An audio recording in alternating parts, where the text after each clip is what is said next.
The more things change, the more they stay the same, right? Well, no. You see, your parents taught you that. Being good parents and all, they wanted you to grow up properly, so they taught you what they knew. And they were taught that phrase by their parents, who were correct at the time.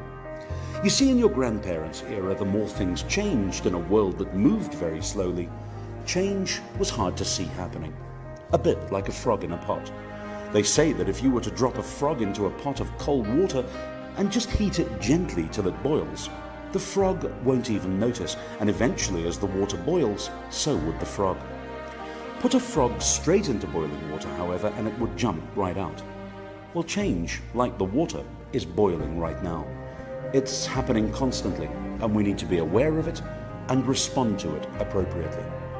Change in our lifetime has moved very rapidly indeed, largely thanks to the 5 driving modern forces of change. That's computing, communication, connectivity, collaboration, and convergence. If we take a brief look back in living memory to the time in 1969 when astronauts landed on the moon, it was when the era of computing really came into its own, into the 1970s. In fact, back in July '69, one of the most advanced computer systems in the world was installed by IBM at Mission Control at Cape Canaveral.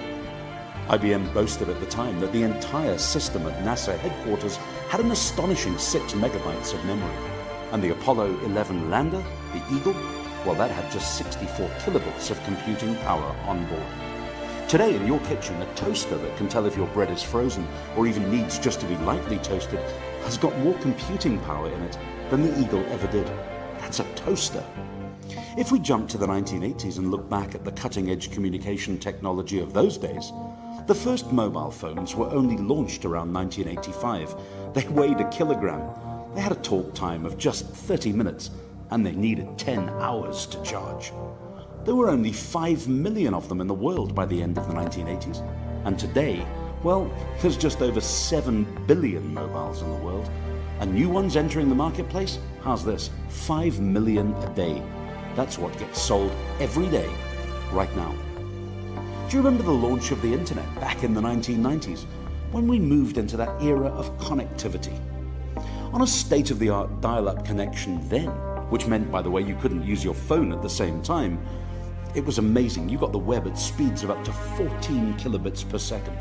16 million people were connected to the internet at those speeds by the end of that decade, and they were blown away.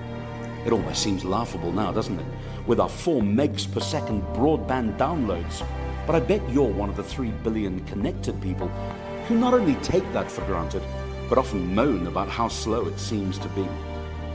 The new decade of the 2000s saw the emergence of social media, and the era of collaboration was upon us.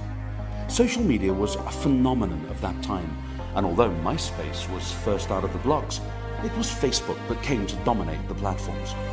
100 million people were connected to it by 2005. Well, today there's nearly 2 billion of us using social media, and all of us collaborate and Google the planet seemingly constantly and completely.